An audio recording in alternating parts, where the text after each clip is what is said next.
우리가 행복한 노후를 꿈꾸는 데 있어 가장 중요한 요소 중 하나는 불필요한 관계를 줄이는 것입니다. 건강, 재정, 그리고 인간관계는 모두 노후의 행복에 큰 영향을 미치지만 특히 관계에서의 선택은 우리가 느끼는 마음의 평화와 직결됩니다. 오늘은 60대 이후 반드시 줄여야 할 것들을 5위에서 1위까지 이야기하면서 불필요한 관계를 어떻게 정리할 수 있는지에 대해 알아보겠습니다.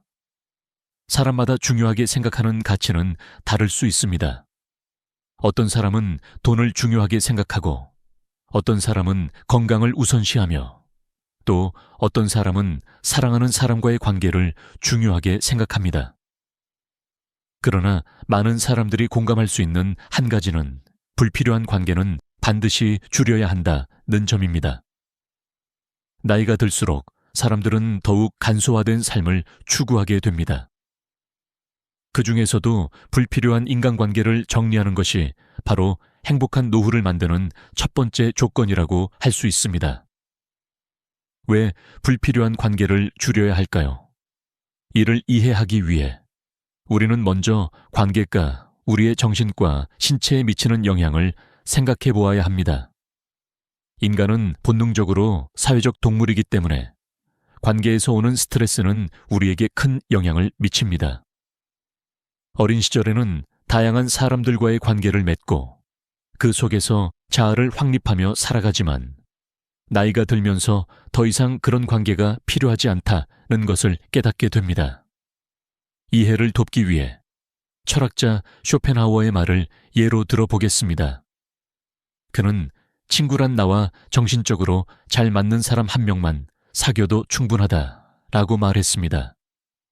이 말은 단순한 말처럼 보일 수 있지만 깊이 생각해보면 매우 중요한 의미를 담고 있습니다.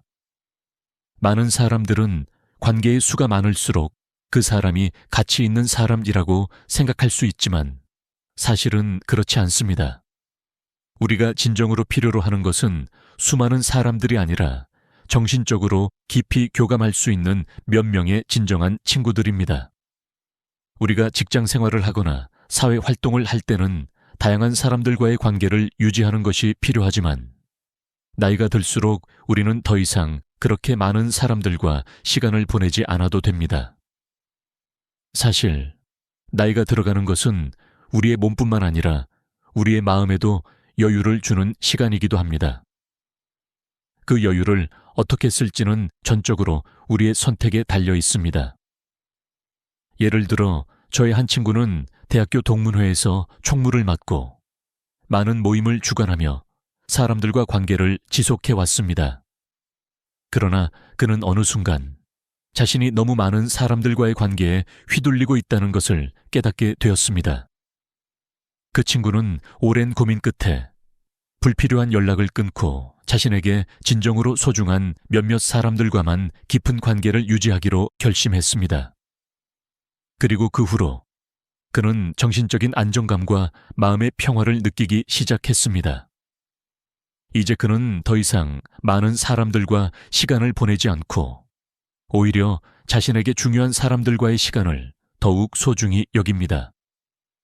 이처럼 나이가 들수록 우리는 인간관계의 질을 중시해야 합니다.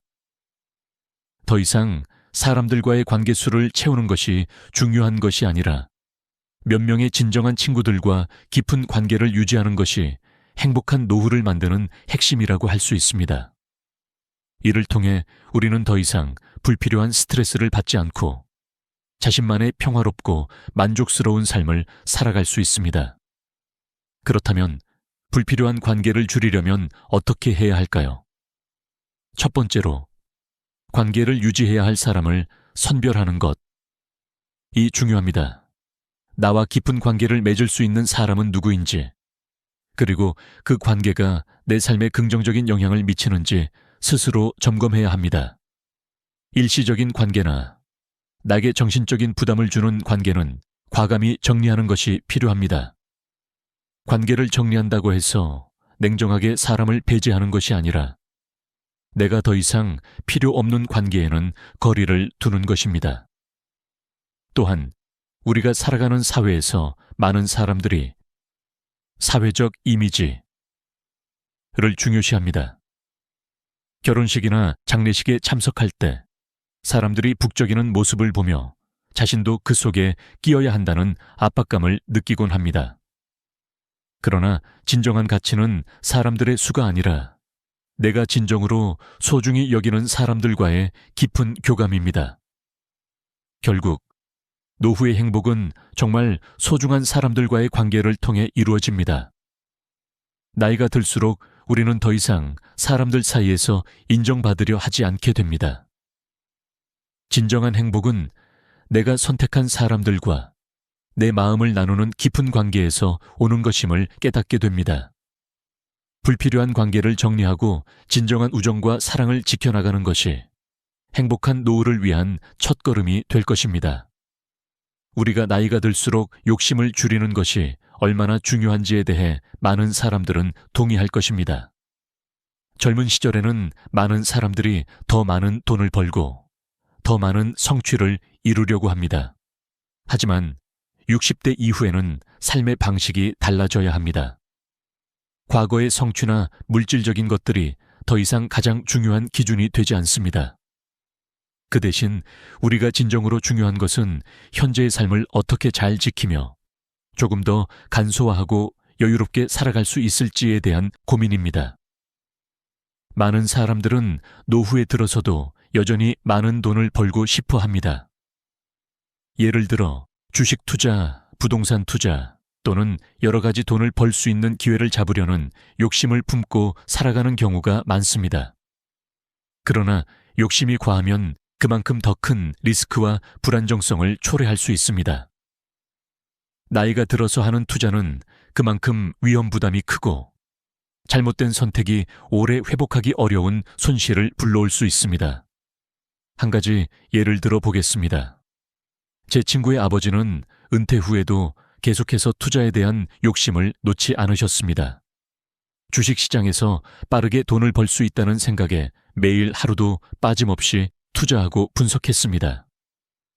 그 결과 그의 투자 전략은 처음에는 조금씩 성과를 보였지만 결국 대규모 금융위기에 직면하면서 모든 것을 잃고 말았습니다. 그는 결국 큰 충격과 스트레스에 시달리게 되었고 그 후로는 몸과 마음이 매우 지쳐 있었습니다. 이 일이 지나고 나서 그는 스스로 깨달았습니다. 노후에 더 많은 돈을 벌려고 하기보다는 지금 가진 것을 잘 지키고 안정적인 삶을 유지하는 것이 더 중요하다. 는 사실을 말입니다.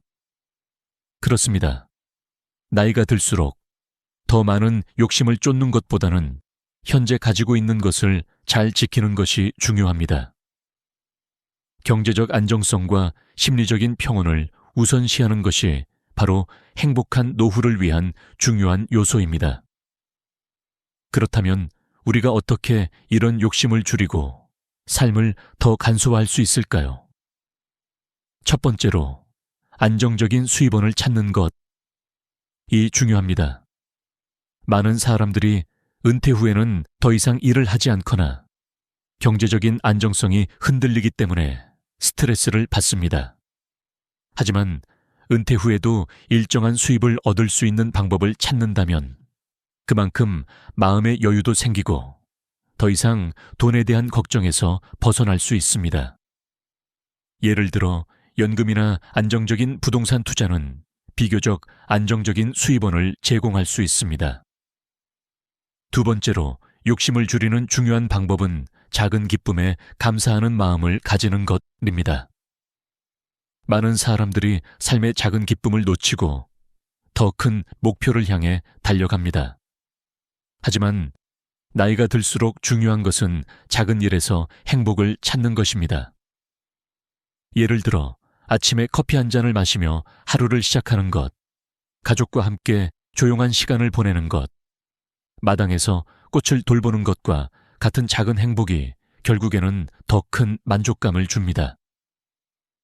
세 번째로 욕심을 줄이고 간소화하는 방법은 불필요한 소비를 줄이는 것이러입니다. 우리는 많은 물건들을 사고 집안에 쌓여가는 물건들을 정리하지 않고 살아가곤 합니다.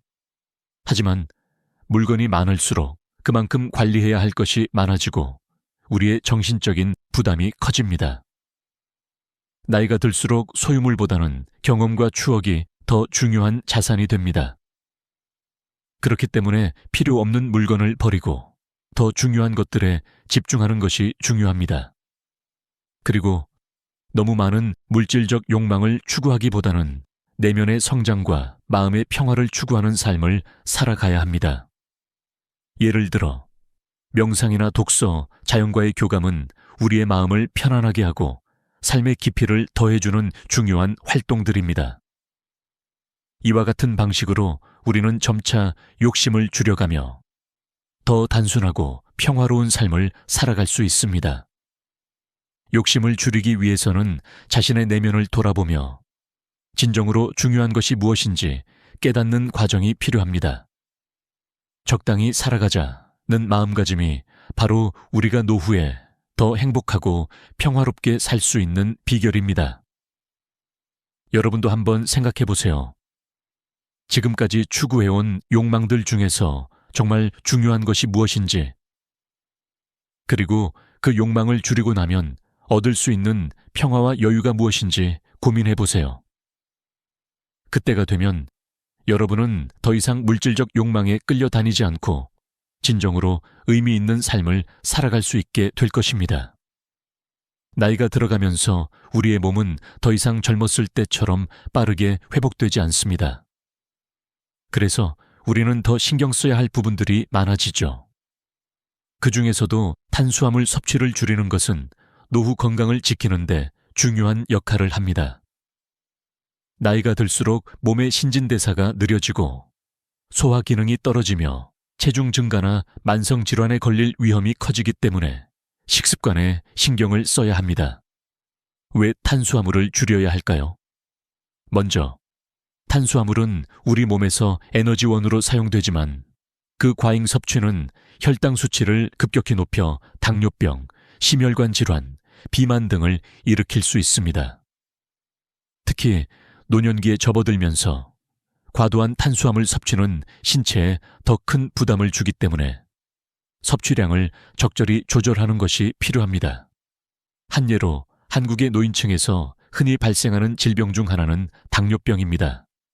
당뇨병은 탄수화물을 많이 섭취할 경우 혈당이 급격히 상승하면서 발생하는 질환으로 만약 제대로 관리하지 않으면 여러 가지 합병증을 일으킬 수 있습니다.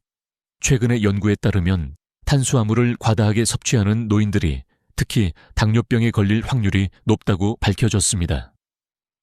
그리고 한 연구에 의하면 식이섬유가 풍부한 저탄수화물 식단이 당뇨병 예방과 관리를 돕는 데 효과적이라고 합니다. 그렇다면 탄수화물을 어떻게 줄여야 할까요? 첫 번째로 정제된 탄수화물, 흰쌀, 흰 밀가루 등을 줄이는 것이 중요합니다. 정제된 탄수화물은 소화가 빠르고 혈당을 급격히 올리기 때문에 피하는 것이 좋습니다. 대신 통곡물이나 채소를 섭취하는 것이 좋습니다. 예를 들어 현미, 보리, 퀴노아 같은 통곡물은 식이섬유가 풍부해 소화가 느리고 혈당 상승을 완만하게 합니다. 두 번째로 과일과 채소를 많이 섭취하는 것입니다. 과일과 채소는 저칼로리이면서 영양소가 풍부하고 비타민과 미네랄을 많이 포함하고 있어 노년기의 건강을 유지하는 데 필수적입니다. 특히 녹색 채소, 브로콜리, 시금치, 당근 등은 항산화 성분이 풍부하여 노화 방지에도 큰 도움이 됩니다. 세 번째로 단백질 섭취를 증가시키는 것입니다. 나이가 들수록 근육량이 감소하는데 이를 방지하기 위해서는 충분한 단백질 섭취가 필요합니다. 닭고기, 생선, 두부, 콩류 등을 통해 충분한 단백질을 섭취할 수 있습니다. 또한 단백질은 혈당 조절에도 도움이 되며 근육을 유지하고 체지방을 줄이는 데 효과적입니다. 예를 들어 저희 어머니는 탄수화물을 많이 섭취하시던 분이셨습니다. 그 후 당뇨가 걱정되기 시작하면서 식습관을 바꾸기로 결심하셨습니다. 그녀는 흰쌀밥 대신 현미밥을 먹고 과일과 채소를 더 많이 섭취하기 시작했습니다. 그리고 매일 단백질 섭취를 늘리기 위해 닭가슴살, 생선 등을 자주 드시게 되었습니다. 그 결과 혈당 수치가 안정적이었고 체중도 서서히 감소하며 건강한 생활을 유지할 수 있었습니다. 이처럼 탄수화물 섭취를 줄이고 건강한 식단을 유지하는 것은 노후의 건강을 지키는 중요한 방법입니다. 하지만 식이 변화는 급격하게 하지 말고 점진적으로 섭취량을 줄여가면서 몸에 맞는 식습관을 만들어가는 것이 중요합니다. 너무 많은 변화를 한꺼번에 시도하면 몸이 거부할 수 있기 때문에 작은 변화부터 시작하는 것이 좋습니다. 식습관을 바꾸는 것이 어려울 수도 있지만 꾸준히 실천하고 건강한 음식을 선택하는 습관이 여러분의 건강을 지키는 가장 좋은 방법이 될 것입니다. 나이가 들어서도 건강한 몸을 유지하기 위해서는 지금부터라도 식습관에 신경을 써야 합니다. 따라서 탄수화물을 줄이는 것은 나이 들수록 더욱 중요한 일이며 이는 단순히 체중 관리뿐만 아니라 당뇨, 심혈관 질환, 노화 방지에 큰 도움이 됩니다. 지금부터라도 조금씩 탄수화물을 줄여가며 더 건강한 식습관을 만들어가는 것이 바로 행복한 노후를 위한 첫걸음입니다. 나이가 들수록 우리 몸의 변화에 맞춰 정신적인 건강도 중요하게 고려해야 합니다. 정신 건강은 단순히 기분이 좋거나 나쁘다는 것을 넘어서 우리 삶의 질에 지대한 영향을 미치는 중요한 요소입니다. 우리가 나이가 들면서 정신적으로 건강하게 지내기 위한 방법은 무엇일까요? 그것은 바로 긍정적인 태도와 마음가짐을 유지하는 것입니다. 긍정적인 태도는 삶의 질을 높이고 사회적 관계를 개선하며 신체 건강에도 좋은 영향을 미칩니다. 특히 노년기의 정신 건강을 지키는 데 있어 긍정적인 사고방식은 매우 중요한 역할을 합니다. 긍정적인 사고는 스트레스를 줄이고 우울증을 예방하는 데 도움이 되며 삶에 대한 만족도를 높여줍니다. 나이가 들수록 우리는 자신의 건강에 대한 걱정이나 과거에 대한 회한에 사로잡힐 수 있습니다. 하지만 그럴 때일수록 긍정적인 태도가 더욱 중요합니다. 우리의 사고방식에 따라 노후의 삶이 얼마나 만족스러울지가 결정되기 때문입니다.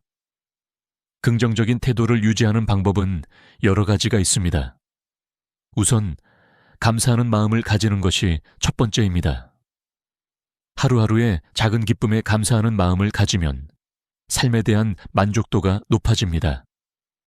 예를 들어 햇살 좋은 날, 잠시 산책을 하며 느끼는 기쁨, 가족과 함께하는 저녁 시간 등은 모두 소소하지만 중요한 행복의 순간입니다. 이런 순간들을 인식하고 감사하는 태도는 우리 마음에 긍정적인 에너지를 불어넣습니다. 또한 마음을 열고 사람들과의 소통을 지속하는 것도 중요합니다. 나이가 들면 사람들과의 관계가 줄어들 수 있지만 사회적 고립은 정신 건강에 매우 해롭습니다. 그러므로 가족과의 교류, 친구들과의 소셜 활동은 정신적인 건강을 지키는 데 큰 도움이 됩니다. 예를 들어 취미 활동을 함께 할 수 있는 친구나 동료들과의 만남은 기분 전환을 돕고 사회적 소속감을 느끼게 합니다. 봉사활동이나 동호회 참여도 좋은 방법입니다. 이러한 활동들은 긍정적인 감정을 불러일으키며 삶에 대한 새로운 목표를 제공합니다. 운동도 정신 건강을 유지하는 데 중요한 역할을 합니다. 신체 활동은 뇌에서 엔돌핀을 분비시켜 행복감을 느끼게 하고 스트레스와 불안을 줄이는 데 효과적입니다. 특히 걷기, 요가, 가벼운 스트레칭과 같은 운동은 몸과 마음을 동시에 건강하게 유지할 수 있는 좋은 방법입니다. 제가 아는 한 분은 매일 아침마다 가까운 공원에서 30분간 걷기를 합니다. 그분은 걸을 때마다 자연의 아름다움에 감사하며 마음을 가다듬고 걷고 나면 더욱 기분이 좋아지고 활력을 되찾는다고 합니다. 또한 명상이나 호흡 운동은 스트레스를 완화하고 정신적인 평화를 찾는 데 매우 효과적입니다. 하루에 몇 분이라도 고요한 시간을 가지며 명상을 하거나 깊게 숨을 쉬는 것만으로도 마음이 안정되고 일상에서 겪는 스트레스를 감소시킬 수 있습니다. 가장 중요한 점은 변화를 받아들이는 것. 예림입니다. 나이가 들면 몸과 마음에서 변화가 생기기 마련입니다. 처음에는 불편하고 어색할 수 있지만 그 변화를 인정하고 받아들이는 것이 긍정적인 태도를 유지하는 첫걸음입니다. 어떤 상황에서도 긍정적인 면을 찾아내려고 노력하고 그에 대해 감사하는 마음을 가지면 더 나은 마음 상태를 유지할 수 있습니다. 예를 들어 퇴직 후 자유로운 시간을 가지게 되어 그동안 미뤄왔던 취미 생활을 시작할 수 있게 되었다면 이는 긍정적으로 받아들일 수 있는 변화입니다. 자기 자신을 사랑하는 것도 중요한 부분입니다. 많은 사람들이 나이가 들면서 자기 자신을 돌보는 것에 소홀해지기 쉽습니다. 그러나 자기 자신을 아끼고 돌보는 태도가 바로 정신 건강의 기본이 됩니다. 자기 사랑은 자존감을 높이고 내면의 평화를 유지하는 데 중요한 역할을 합니다. 자신에게 좋은 말과 격려를 아끼지 않고 자신을 칭찬하며 살아가는 것은 긍정적인 사고방식을 유지하는 데 큰 도움이 됩니다. 마지막으로 인생의 의미와 목적을 찾는 것도 매우 중요합니다. 노후의 삶에서 의미를 찾고 새로운 목표를 설정하는 것은 우리에게 동기부여를 줄 뿐만 아니라 삶의 만족도를 높이는 데 매우 중요한 요소입니다. 예를 들어 배우지 않았던 새로운 언어를 배우거나 여행을 가서 새로운 문화를 경험하는 것, 좋아하는 책을 읽고 글을 쓰는 것 등은 모두 새로운 목적을 찾고 의미 있는 삶을 살기 위한 좋은 방법들입니다. 이처럼 긍정적인 태도와 사고방식은 노후의 삶에 많은 변화를 가져올 수 있습니다. 삶에 대한 감사한 마음과 작은 기쁨을 찾고 사람들과의 관계를 유지하며 꾸준히 신체 활동을 하고 자기 자신을 사랑하는 태도를 가진다면 우리는 더 행복하고 건강한 노후를 보낼 수 있을 것입니다. 따라서 긍정적인 마음가짐은 노후의 삶을 더 풍요롭고 행복하게 만들어주는 핵심 요소입니다. 마음을 열고 삶의 변화를 받아들이며 하루하루에 감사하며 살다 보면 정신적으로도 건강하고 만족스러운 노후를 보낼 수 있을 것입니다. 나이가 들수록 대화에서 말이 많아지는 경향이 있습니다. 우리는 삶의 경험이 쌓여갈수록 자신이 알고 있는 것들을 다른 사람들에게 알려주고 싶어 합니다. 하지만 나이가 들수록 말보다 중요한 것은 듣는 것입니다. 우리는 종종 말을 많이 하며 자신의 경험과 생각을 표현하려 합니다. 그러나 정말 중요한 것은 남의 이야기를 경청하는 것입니다. 특히 나이가 들수록 다른 사람들의 이야기를 잘 듣는 것이 정신 건강과 사회적 관계를 유지하는 데 매우 중요합니다. 먼저, 나이가 들면 말을 많이 하게 되는 이유는 자연스럽습니다. 삶의 경험이 쌓이고 그동안 많은 것을 배웠기 때문에 다른 사람에게 자신이 겪은 일이나 배운 점을 전하고 싶어 하는 욕구가 생깁니다. 그러나 문제는 우리가 말을 너무 많이 하면 상대방의 이야기를 듣지 않게 된다는 것입니다. 말이 많아지면 대화의 주도권을 우리가 쥐게 되고 상대방은 점점 말을 꺼내지 않게 됩니다. 이는 결국 의사소통의 단절을 초래하고 관계의 불편함을 초래할 수 있습니다. 따라서 나이가 들수록 말을 줄이고 더 많이 듣는 것. 이 중요합니다. 다른 사람의 이야기를 경청하는 능력은 우리가 나이가 들어서도 계속해서 사람들과 건강한 관계를 유지할 수 있는 중요한 자질입니다. 상대방의 이야기를 잘 듣는 것은 그 사람이 내게 관심을 가지고 있다는 신호이며 상대방을 존중하는 행동입니다. 그리고 그런 태도는 우리가 사람들과 더 좋은 관계를 유지하고 사회적 고립을 예방하는 데 큰 도움이 됩니다. 예를 들어 친구나 가족과의 대화에서 내가 말만 계속하다 보면 상대방은 점점 내 이야기를 듣지 않게 됩니다. 하지만 내가 상대방의 이야기에 진심으로 귀 기울이고 그들의 말을 존중하면 상대방은 내게 더 많은 이야기를 나누고 싶어 할 것입니다. 이처럼 대화에서 듣는 것은 말하는 것만큼 중요합니다. 특히 노년기에 들어서면서 사람들과의 관계에서 이 점이 더욱 중요해집니다. 말을 줄이고 듣는 것이 중요한 이유는 또한 상대방의 필요와 감정을 이해하는 데 도움이 되기 때문입니다. 우리가 말을 많이 하면 상대방이 말할 기회를 빼앗게 됩니다. 상대방이 원하는 것이 무엇인지 또는 그들의 감정이 어떤지 알아차리기 위해서는 그들의 말을 귀 기울여 들어야 합니다. 그리고 그들의 이야기를 잘 듣는 태도는 우리가 사람들과의 관계에서 신뢰를 쌓는 데 큰 역할을 합니다. 또한 되풀이해서 말하는 습관을 줄이는 것도 중요합니다. 나이가 들수록 자꾸 같은 이야기를 반복하게 되는 경우가 많습니다. 과거의 기억이나 경험을 자주 이야기하게 되는데 이런 반복은 때때로 상대방에게 지루함을 줄 수 있습니다. 그래서 한번 말한 이야기는 다시 반복하지 않도록 노력하는 것이 중요합니다. 만약 같은 이야기를 반복하고 싶다면 그 이야기를 들은 사람이 그 이야기를 다시 언급했을 때 자연스럽게 대화를 이어갈 수 있습니다.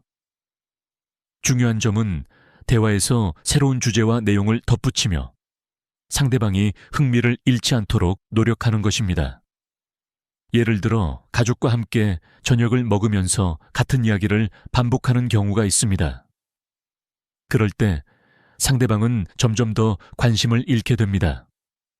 대신 그 이야기를 듣고 나서 새로운 주제나 그 이야기를 바탕으로 한 질문을 던지는 것이 훨씬 더 건강한 대화를 만들어 갈 수 있습니다.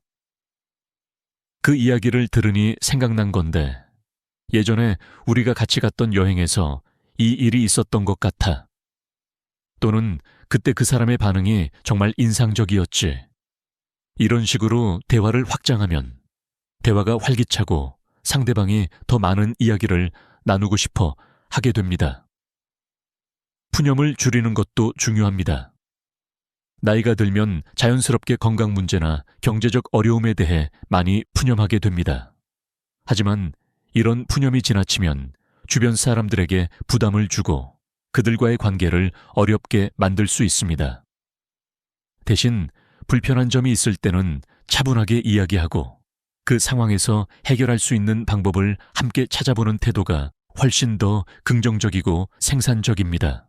이처럼 부정적인 감정을 지나치게 표현하기보다는 긍정적인 방법으로 상황을 해결하려는 태도가 관계를 더 원활하게 유지하는 데 중요합니다. 마지막으로 고집을 버리고 다른 사람의 의견을 존중하는 태도가 필요합니다. 나이가 들수록 자기 고집이 강해지고 자신의 가치관에 집착하는 경우가 많습니다. 그러나 다른 사람의 생각을 존중하고 받아들이는 자세가 우리를 더 유연하고 지혜롭게 만듭니다. 특히 다른 사람의 의견을 존중하는 것은 상대방과의 관계를 더욱 깊고 의미 있게 만들어줍니다. 이처럼 대화에서 말 줄이기는 노후의 정신 건강과 인간관계의 핵심입니다. 듣는 것에 집중하고 자주 반복하지 않으며 긍정적인 대화를 이어나가는 태도가 우리의 삶을 더욱 풍요롭고 행복하게 만들어줍니다. 대화를 통해 상대방과의 관계를 깊게 하고 자신의 마음을 열며 나아가면 더 나은 노후를 맞이할 수 있을 것입니다. 나이가 들면서 우리는 점점 더 많이 앉아있게 됩니다. 이는 대부분 신체 활동의 부족과 직결되며 건강에 여러 가지 부정적인 영향을 미칠 수 있습니다.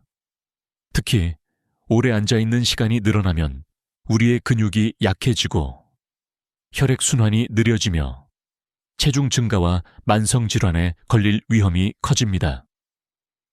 따라서 신체 활동을 꾸준히 유지하는 것과 앉아있는 시간을 줄이는 것은 노후를 건강하게 보내는데 필수적입니다. 1. 앉아있는 시간이 건강에 미치는 영향. 앉아있는 시간이 길어지면 여러 건강 문제가 발생할 수 있습니다. 가장 큰 문제는 심혈관 질환입니다. 세계보건기구 WHO에 따르면 하루 18시간 이상 앉아있는 사람은 심혈관 질환에 걸릴 위험이 40% 증가한다고 합니다. 앉아서 보내는 시간이 길어지면 혈액순환이 저하되고 심장에 부담을 주기 때문에 심혈관 질환의 위험을 높입니다. 또한 체중 증가와 당뇨병의 발생 확률도 함께 상승합니다. 이러한 질병들은 운동 부족과 불규칙한 생활 습관에서 비롯되며 나이가 들수록 그 위험은 더욱 커집니다. 2. 운동 부족을 해결하는 방법. 우리는 나이가 들수록 운동에 대한 필요성을 더 많이 느껴야 합니다. 운동은 체력 유지뿐만 아니라 정신 건강에도 큰 도움이 됩니다. 매일 30분에서 1시간 정도의 신체 활동을 한다면 심장 건강과 체중 관리, 혈당 조절에 큰 도움이 됩니다. 그러나 많은 사람들이 나이가 들면서 운동을 꺼려하는 경향이 있습니다. 몸이 무겁고 피곤해져서 운동을 하지 않게 되는 경우가 많습니다.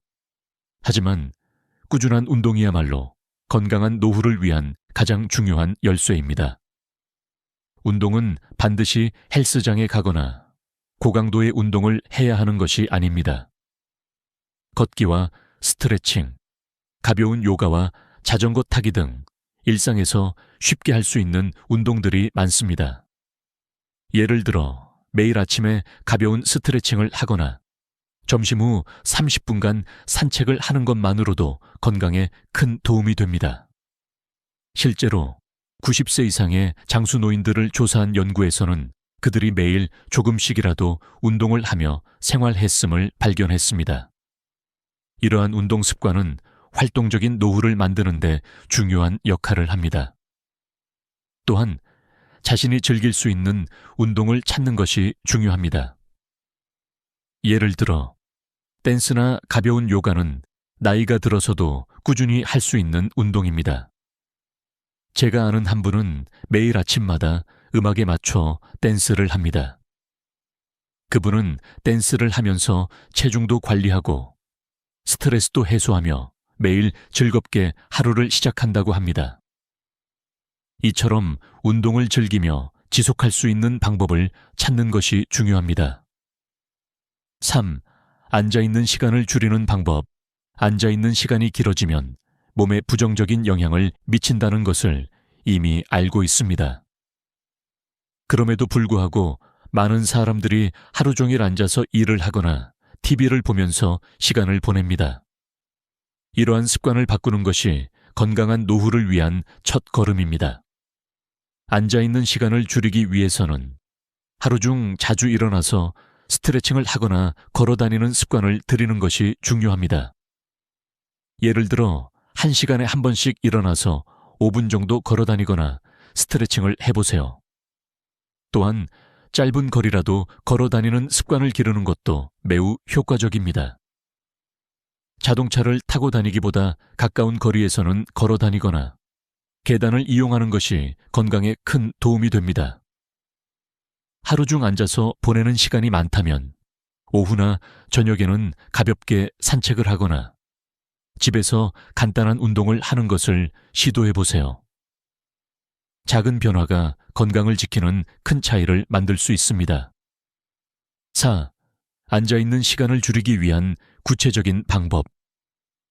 우리는 하루 중 많은 시간을 앉아서 보내지만 앉아있는 시간을 줄이기 위한 실천 가능한 방법들이 있습니다.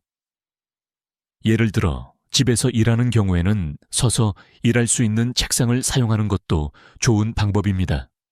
서서 일하는 것이 장시간 앉아서 일하는 것보다 건강에 훨씬 더 좋습니다.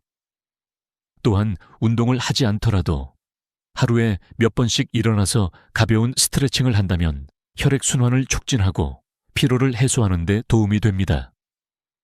근로 환경에서도 앉아서 일하는 시간을 줄이는 방법을 고려해 보세요. 예를 들어 전화나 화상회의 중에 일어날 수 있으면 일어나서 하는 것이 좋습니다. 정리정돈을 할 때 잠시 일어나서 청소를 하거나 정리하는 것도 좋은 방법입니다. 이렇게 앉아있는 시간을 분산시키면 하루 종일 활동량을 늘릴 수 있습니다. 5. 건강한 노후를 위한 실천. 결국 건강한 노후를 위한 중요한 요소는 운동과 신체 활동입니다. 나이가 들수록 운동을 통해 몸의 기능을 유지하고 신체적으로 활발하게 움직이는 습관을 들이는 것이 필요합니다. 앉아있는 시간을 줄이고 작은 운동을 꾸준히 실천하는 것이 바로 건강한 노후를 위한 첫 번째 단계입니다. 건강한 몸을 유지하면서 행복한 마음을 가지고 나이 들 수 있는 방법은 운동과 신체 활동을 통해 가능합니다. 지금부터라도 운동을 시작하고 앉아있는 시간을 줄이는 습관을 기르는 것이 노후를 건강하고 즐겁게 만드는 길입니다. 여러분의 건강한 노후를 위해 지금부터라도 조금씩 변화를 시작해보세요. 나이가 들어감에 따라 일부 사람들은 점점 외로워지고 다른 사람들은 여전히 사랑과 연결 속에서 살아갑니다. 그 차이는 단순히 주름이나 나이가 들면서 활동이 느려지는 것만이 아닙니다. 우리가 나이가 들면서 쌓아가는 작은 습관들이 존재합니다. 이 습관들은 너무 미세하고 조용하게 사람들과의 관계를 해치며 점점 외로움으로 이어질 수 있습니다. 가장 무서운 점은 많은 사람들이 그것을 인식하지 못하고 결국 너무 늦은 후에야 깨닫는다는 것입니다. 여기서 중요한 점은 나이가 들수록 관계를 유지하고 사랑을 계속 나누기 위해서는 우리가 의도적으로 우리의 습관을 점검하고 바꿔야 한다는 것입니다.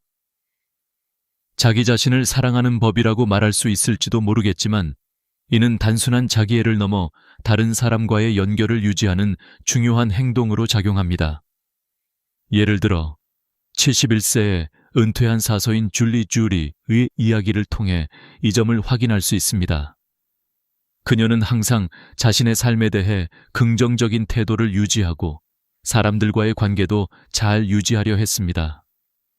하지만 시간이 지나면서 그녀는 자신도 모르게 일부 습관들이 사람들을 밀어내는 원인이 되었다는 것을 알게 되었습니다. 줄리는 처음에는 불평을 하는 일이 많지 않았습니다. 작은 신체적 불편함이나 나이가 들면서 느껴지는 감정들이 그리 심각하게 느껴지지 않았습니다. 하지만 점차 불평이 늘어나고 그것은 다른 사람들에게도 영향을 미치기 시작했습니다. 그녀의 불평은 점점 더 심각해졌습니다. 처음에는 가벼운 불평이었지만 점차 그것은 사람들과의 대화에서 불만을 터뜨리는 패턴으로 변했습니다. 내가 이 나이에 이런 불편함을 겪을 줄은 몰랐다거나 세상은 왜 이렇게 나빠졌을까? 와 같은 말들이 대화 중에 자주 등장하게 되었습니다. 처음에는 그녀의 가족들이나 친구들이 이를 그냥 나이든 사람들의 불만 정도로 생각하고 넘어갔습니다. 그러나 시간이 지나면서 그녀의 불평은 더 이상 단순한 불만이 아니라 그녀의 사람들과의 관계를 서서히 갉아먹는 요소로 작용했습니다. 사람들은 그녀의 대화가 점점 더 부정적이 되고 있다는 것을 느끼기 시작했습니다. 가족들은 대화가 길어지지 않도록 피하려 했고 친구들은 점점 더 그녀를 찾아오는 일을 피하고 있었습니다. 예전에는 줄리의 집에 가는 것이 즐거운 일이었지만 이제는 그녀의 집을 떠나기만을 바라는 사람들로 바뀌었습니다. 그녀는 이러한 변화를 이해하지 못했습니다. 자신이 나이 들어가면서 생긴 불만이 이해되지 않는 사람들이 많다는 것을 알게 되었을 때 그녀는 비로소 자신이 잘못된 방향으로 가고 있음을 깨닫기 시작했습니다. 자신도 모르는 사이에 점차 사람들을 밀어내고 있었던 것입니다. 그 시점에서 줄리는 자신의 습관을 점검하고 개선하기 시작했습니다. 이제부터 그녀는 긍정적인 태도를 의도적으로 선택하며 대화에서 감사함을 표현하고 부정적인 감정을 표현할 때도 그것을 한정된 시간 내에 끝내기로 결심했습니다. 이처럼 나이가 들면서 생긴 부정적인 감정이나 불만을 바로잡는 것은 간단한 일이 아닙니다. 하지만 이 작은 습관들을 바꿀 수 있다면 우리는 나이가 들면서도 여전히 사람들과 연결되어 살아갈 수 있습니다. 그럼으로써 외로움을 피하고 지속적인 사랑을 나누는 삶을 살 수 있게 됩니다. 이제 우리는 나이가 들면서 자신도 모르게 갖게 되는 습관들이 어떻게 우리를 고립시키고 관계를 끊어버리는지에 대해 이야기해 보겠습니다. 나이가 들수록 그동안 쌓아온 습관들이 더욱 뚜렷해지고 그것들이 사람들과의 관계에 어떻게 영향을 미치는지에 대한 인식이 부족할 수 있습니다. 많은 사람들이 자신도 모르게 관계를 해치는 습관을 가지고 있지만 그것을 바로잡을 수 있는 방법에 대해선 제대로 알지 못하는 경우가 많습니다. 이번에는 그 중에서도 아주 작은 습관들이 어떻게 관계를 무너뜨릴 수 있는지, 그리고 그것들을 고칠 수 있는 방법에 대해 알아보겠습니다. 줄리의 이야기에서 알 수 있듯이 작은 불평이 큰 문제로 번질 수 있습니다. 처음에는 자신도 모르게 불평을 시작하지만 그것이 점차 자신의 성격을 바꾸고 사람들에게 부정적인 영향을 미친다는 사실을 깨닫지 못합니다. 이런 습관은 점차 누적되어 사람들과의 대화를 점점 더 어렵게 만들고 자신을 고립시키는 결과를 초래하게 됩니다. 하지만 이러한 부정적인 습관은 줄리만의 문제가 아닙니다. 나이가 들어가면서 누구나 한 번쯤 겪을 수 있는 문제입니다. 예를 들어, 일상적인 대화에서 불평을 하지 않으려고 노력하는 것이 중요합니다. 나이가 들면서 몸이 불편하거나 세상이 빠르게 변한다고 느낄 때 우리는 불평을 쉽게 시작할 수 있습니다. 그러나 이런 불평이 반복되면 결국 사람들은 우리를 피하게 됩니다. 우리가 불평을 계속하면 상대방은 점차 대화를 피하고 자신도 모르게 관계가 소원해집니다. 이런 습관을 고치려면 무엇보다 자신을 돌아보는 것이 필요합니다. 자신의 생각과 감정을 조금 더 의식적으로 제어하고 긍정적인 부분을 찾아보는 것이 중요합니다. 매일 감사하는 마음을 갖고 하루를 시작하는 방식도 달라질 수 있습니다. 오늘은 몸이 좀 괜찮아, 또는 어제 본 노을이 정말 아름다웠어 와 같은 작은 감사의 표현들이 모이면 그것이 긍정적인 에너지를 만들어내며 사람들도 자연스럽게 당신에게 끌리게 됩니다. 또한 너무 자주 불평을 하지 않도록 자신에게 제한을 두는 것도 좋은 방법입니다. 짧은 시간 동안 불만을 털어놓고 그 후에는 긍정적인 방향으로 대화를 이끌어가는 연습을 하는 것이 중요합니다. 더 나아가 호기심을 갖고 사람들과 대화할 때 그들의 이야기를 경청하는 것이 매우 중요합니다. 예를 들어 손주들이 좋아하는 게임이나 앱에 대해 이야기할 때 그게 뭐야? 그 게임이 어떻게 돌아가? 라고 묻는 식으로 호기심을 보이면 상대방은 더 열린 마음으로 이야기해 줄 것입니다. 줄리가 긍정적인 습관을 다시 시작한 후 그녀는 자신의 대화가 달라졌다는 것을 느끼기 시작했습니다. 사람들은 그녀와 다시 이야기를 나누기 시작했고 그녀의 집에 오는 것도 즐거운 일이 되었습니다. 이처럼 작은 습관이지만 그것을 고칠 수 있다는 것은 큰 변화를 가져옵니다. 나이가 들면서 생기는 부정적인 감정들을 관리하는 것은 결코 쉽지 않습니다. 하지만 이를 의식적으로 바꾸려는 노력을 기울이면 우리는 그동안 잃어버렸던 관계를 회복하고 사람들과의 연결을 더욱 강화할 수 있습니다. 이런 작은 변화들이 우리의 일상에 긍정적인 영향을 미칠 수 있다는 것을 기억하세요. 나이가 들면서 많은 사람들이 자신에게 집중하는 시간을 줄이고 외모에 대한 관심도 자연스럽게 감소합니다. 줄리 역시 한때 자신의 외모와 스타일에 많은 관심을 가졌지만 시간이 지나면서 그녀는 점차 그런 부분들을 무시하게 되었습니다.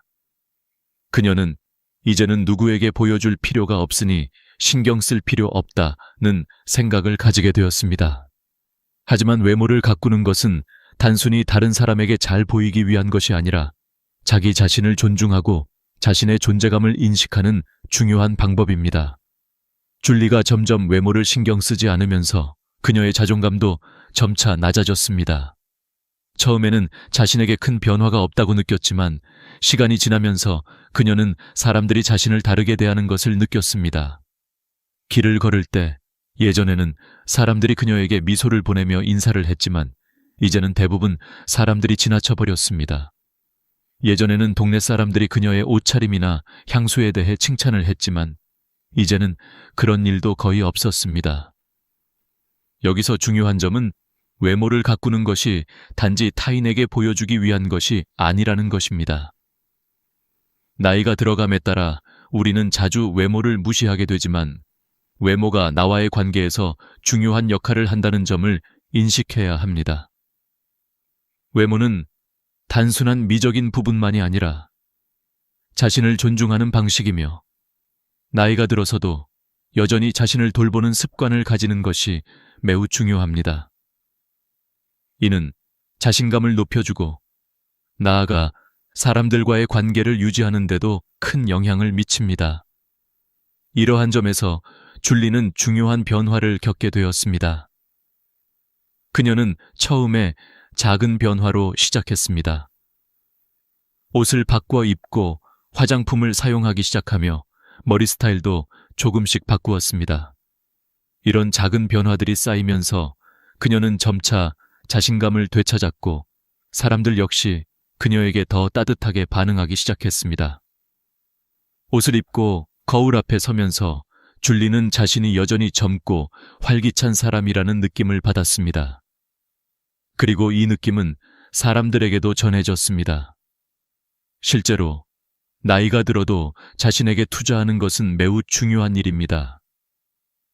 연구에 따르면 외모를 신경 쓰는 것이 자존감과 연결되어 있으며 긍정적인 자기인식을 촉진합니다. 예를 들어 외모에 신경을 쓰는 사람이 더 긍정적인 태도를 가지며 사회적 관계에서도 더 활동적이고 열린 태도를 보인다는 연구 결과가 있습니다. 이는 단지 미용적인 변화뿐만 아니라 자신을 돌보는 방식으로 이어지며 사람들이 그 변화를 인식하게 만듭니다. 또한 나이가 들수록 우리가 직접 나서서 사회적 활동을 하지 않으면 점차 고립될 위험이 큽니다. 외모를 꾸미고 일상에서 작은 변화를 주는 것만으로도 우리의 삶은 더 풍요롭고 활력 있는 것으로 바뀌게 됩니다. 줄리는 이러한 변화를 통해 자신의 외모와 자신감을 회복했고 그 결과 사람들과의 관계도 회복할 수 있었습니다. 사람들은 여전히 그녀에게 관심을 가지며 그녀와 대화를 나누고 싶어 했습니다. 이처럼 나이가 들어가면서 외모를 관리하고 자신에게 신경 쓰는 것은 단순한 외적인 변화가 아닙니다. 이는 나이를 먹으면서도 여전히 자신을 사랑하고 존중하는 중요한 방법입니다. 우리가 외모에 신경 쓰고 자신에게 투자할 때 그 변화는 우리 주변 사람들에게도 영향을 미쳐 우리가 더 많은 사랑과 연결을 얻을 수 있게 됩니다. 나이가 들면서 많은 사람들이 새로운 기술이나 변화에 대해 저항감을 느끼는 경우가 많습니다. 줄리도 처음에는 변화에 대해 매우 저항적이었습니다. 그녀는 전통적인 방식에 익숙했고 새로운 기술을 배우는 데에는 큰 어려움을 느꼈습니다. 전화가 아닌 문자 메시지를 사용하는 것에 대한 저항이 있었습니다. 그녀는 왜 내가 그것을 배워야 하지? 라는 생각을 하며 점점 더 가족들과의 연결이 멀어지게 되었습니다. 그녀의 아이들과 손주들은 대부분 문자 메시지나 온라인 채팅을 통해 소통했지만 줄리는 그것을 거부했습니다. 변화에 저항하는 것은 자연스러운 일입니다.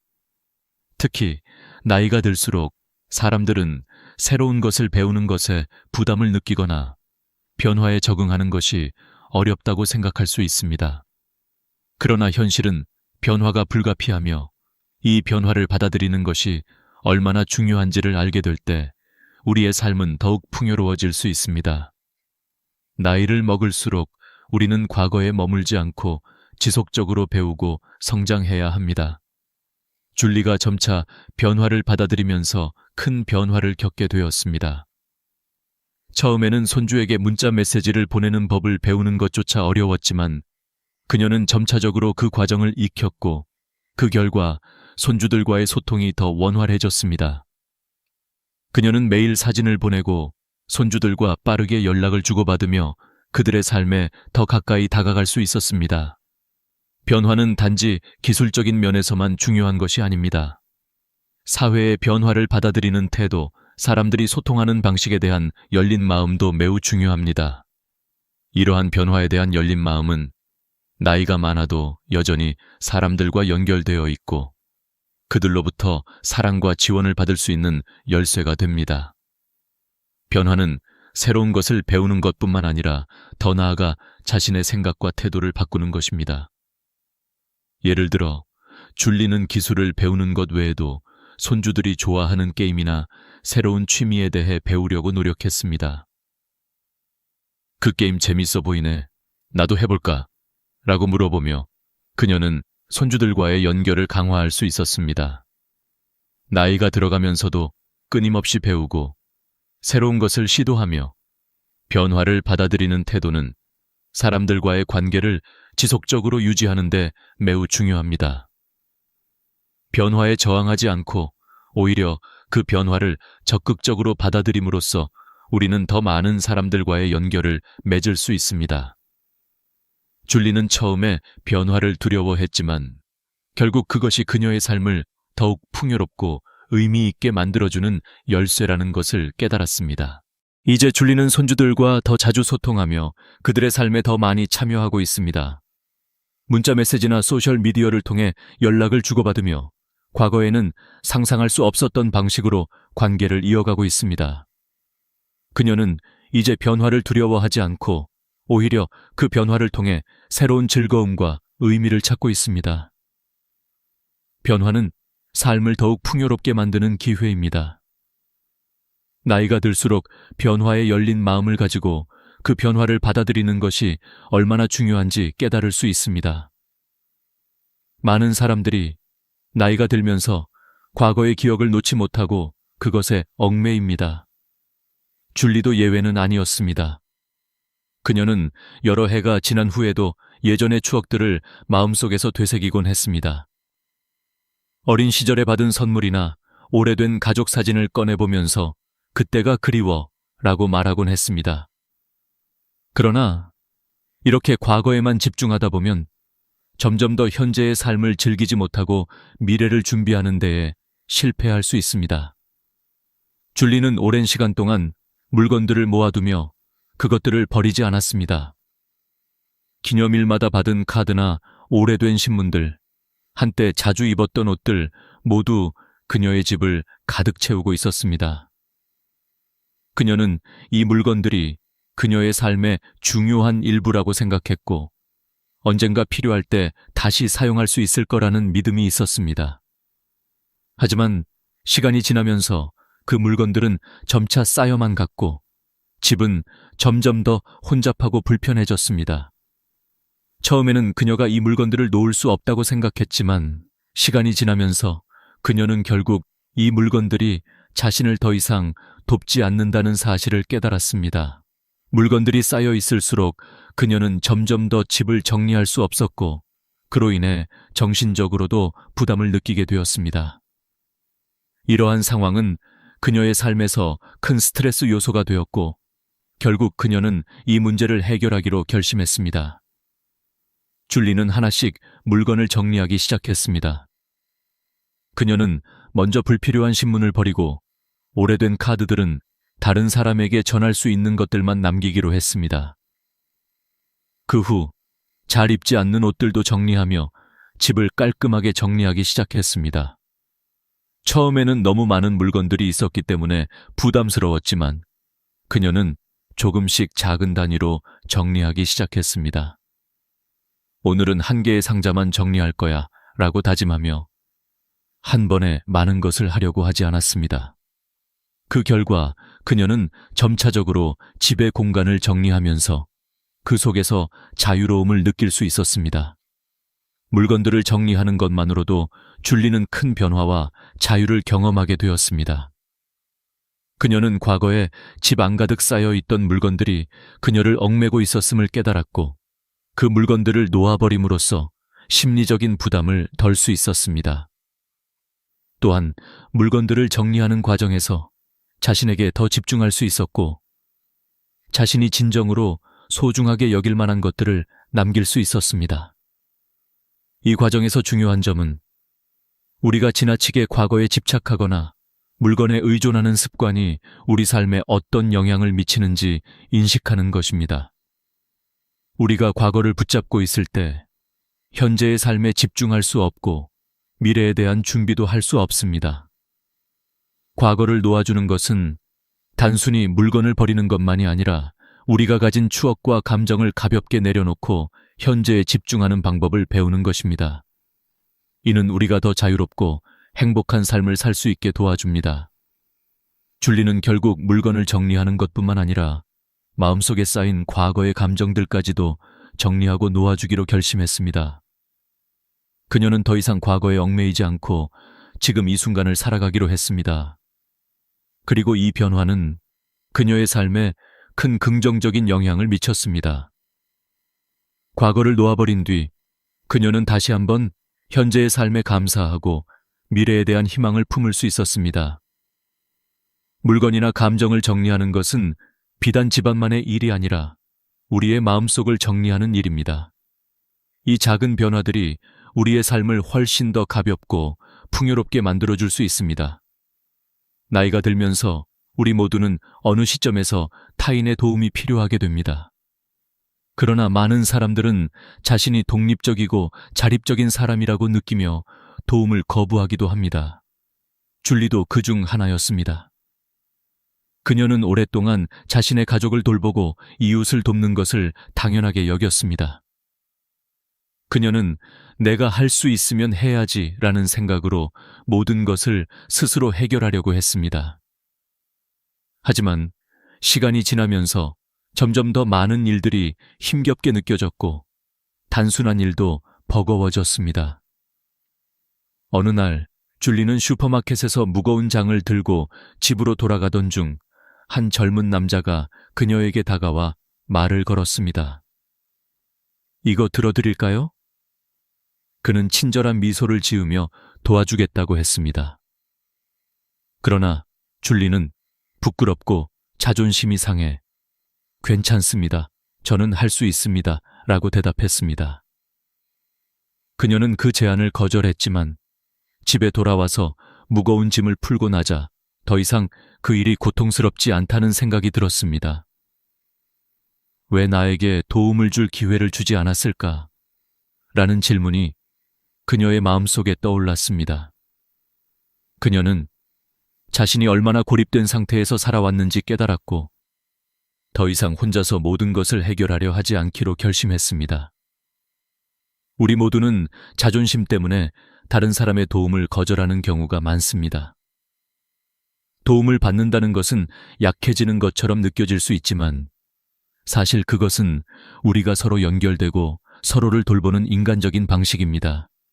나이가 들수록 우리는 점차적으로 신체적인 한계나 정신적인 피로를 겪게 되며 그런 순간에 다른 사람의 도움을 받아들이는 것은 매우 중요한 일이 됩니다. 그것이 바로 우리가 인간답게 살아가는 방법입니다. 우리는 혼자서 모든 것을 할 수 없고 서로 도와가며 살아가야 합니다. 줄리는 그 후로도 여러 번 사람들의 도움을 거절했지만 그녀는 점차 자신이 잘못된 생각을 하고 있었다는 것을 깨달았습니다. 그리고 그녀는 조금씩 변화를 시도하기 시작했습니다. 처음에는 작은 것부터 시작했어요. 오늘은 누군가의 도움을 받아보자 라고 마음먹고 짐을 들 때나 쇼핑할 때 도움을 요청하기 시작했습니다.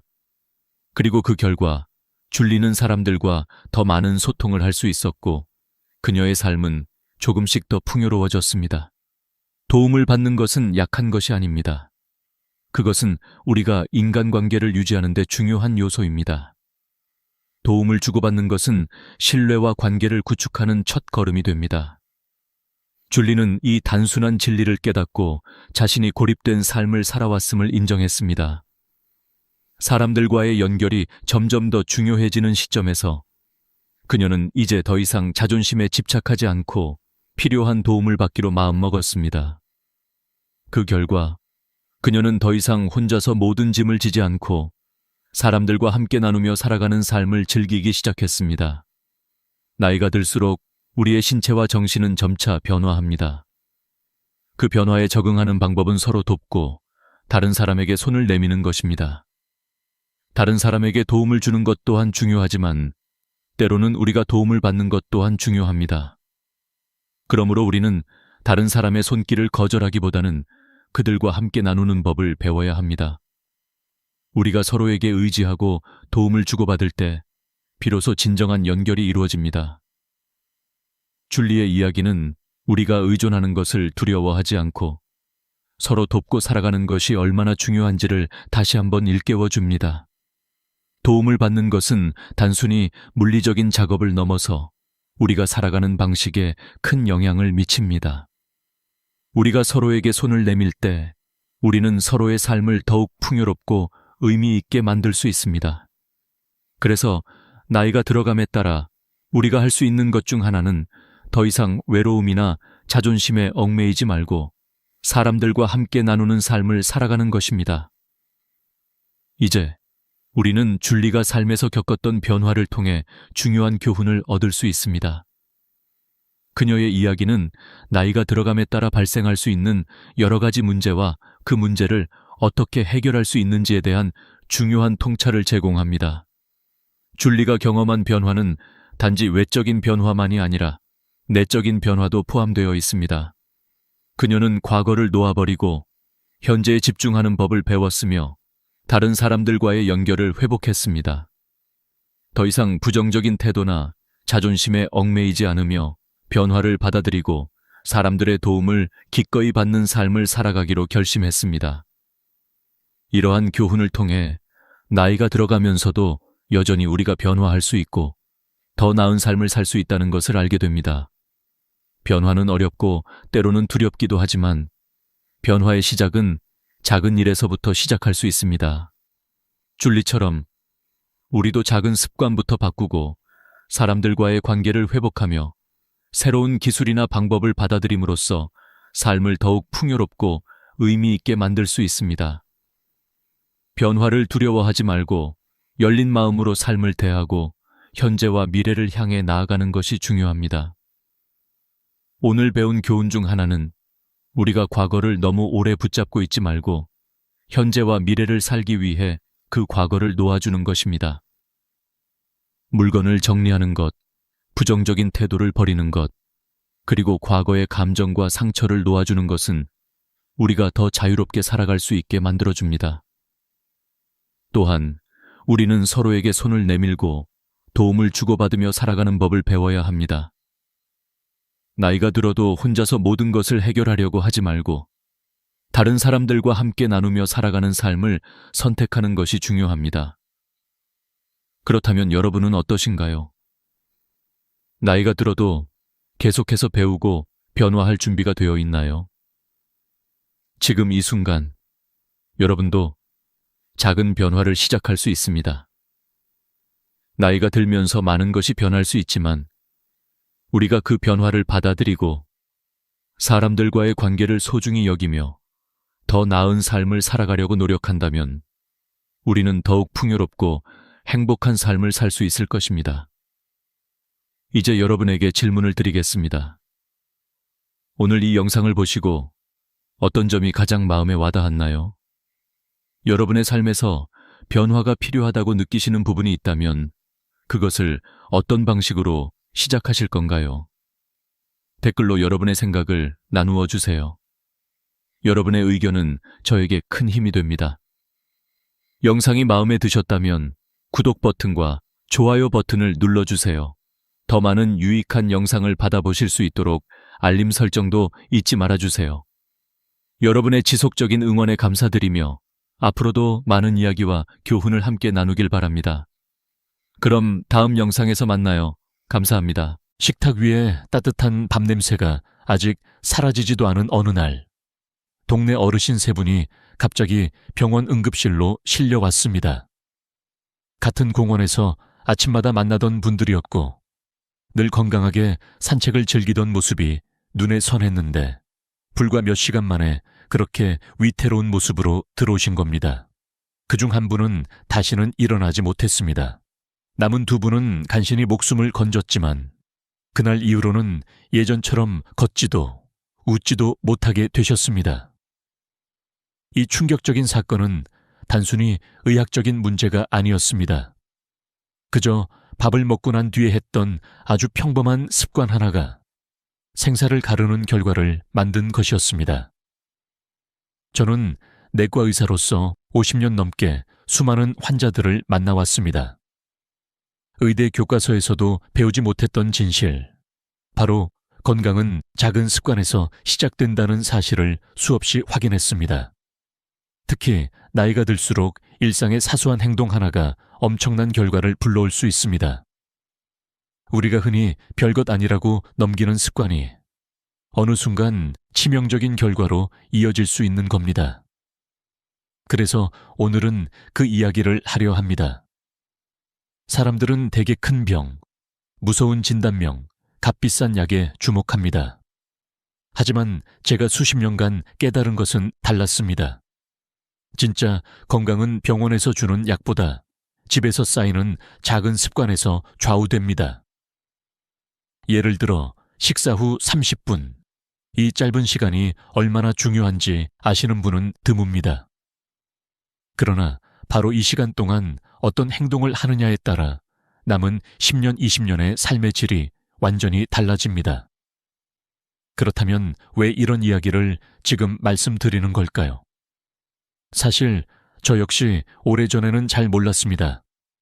제 환자들 중에도 밥 먹고 바로 눕거나 설거지를 서두르거나 약을 급하게 삼키던 분들이 많았습니다.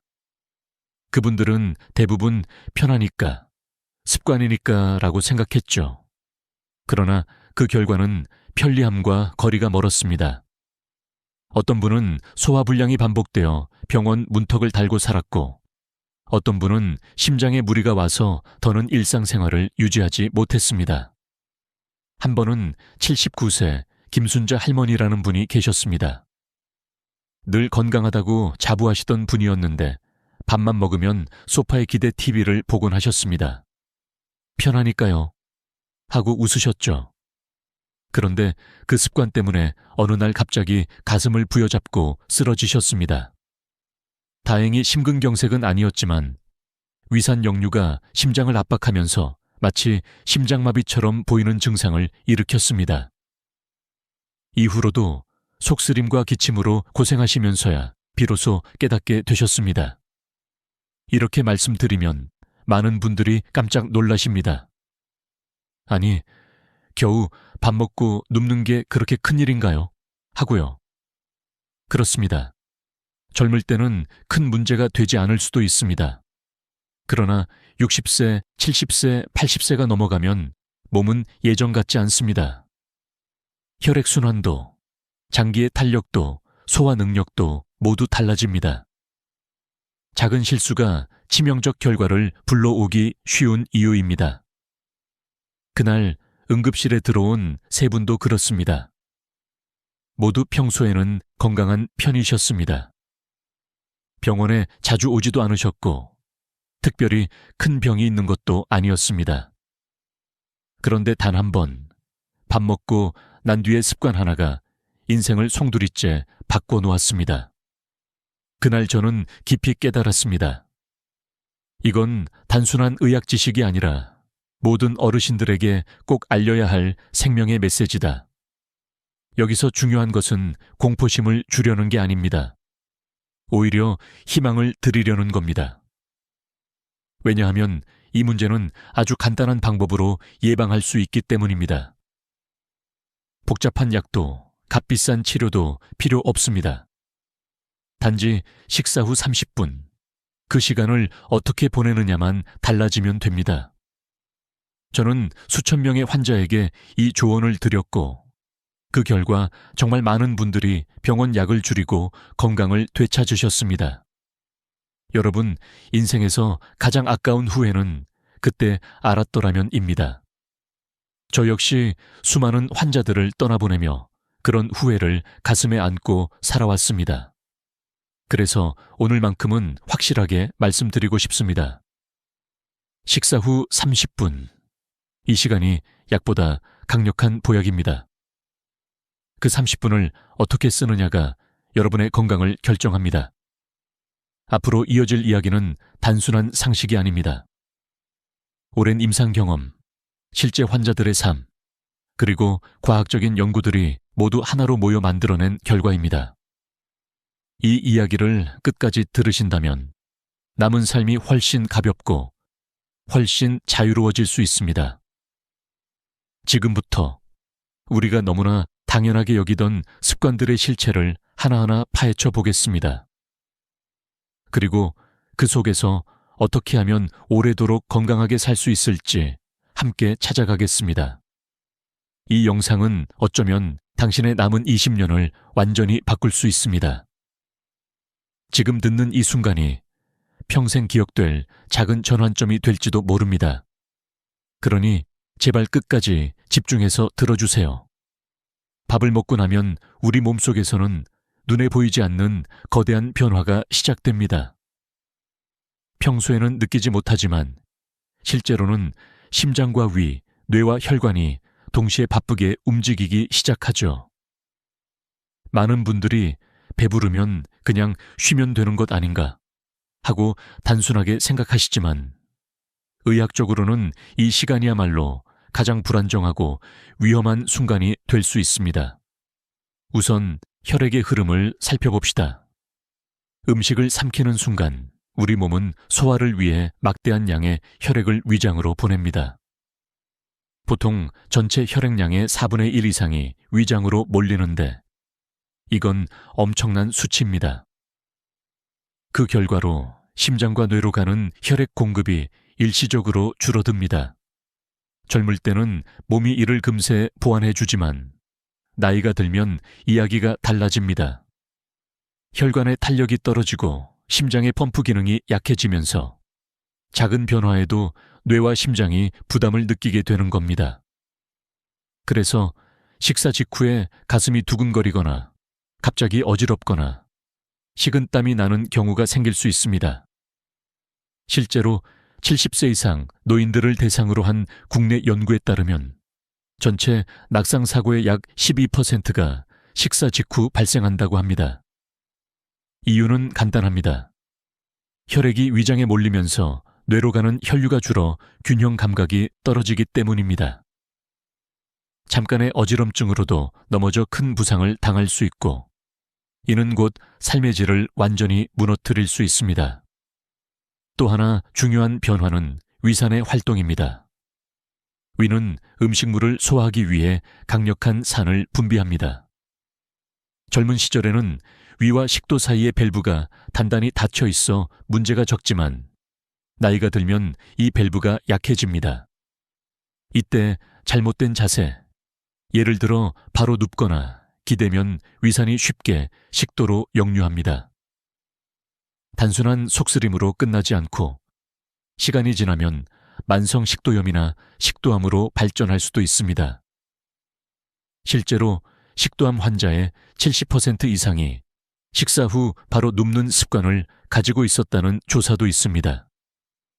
혈압도 큰 영향을 받습니다. 음식을 먹으면 혈압이 일시적으로 떨어질 수 있는데 이를 식후 저혈압이라고 부릅니다. 일본의 한 대학병원 연구에 따르면 65세 이상 환자의 약 40%가 식후 저혈압을 경험했다고 합니다. 이 현상은 특히 고혈압약이나 심장약을 복용하는 분들에게 위험합니다. 식사 직후에 약을 바로 복용하면 혈압이 급격히 요동치면서 어지럼증이나 실신을 유발할 수 있기 때문입니다. 여기서 잠깐 생각해 보십시오. 우리는 흔히 밥 잘 먹었으니 건강하다라고 말합니다. 그러나 진짜 문제는 밥을 먹은 후 30분 동안 어떻게 행동하느냐에 달려 있습니다.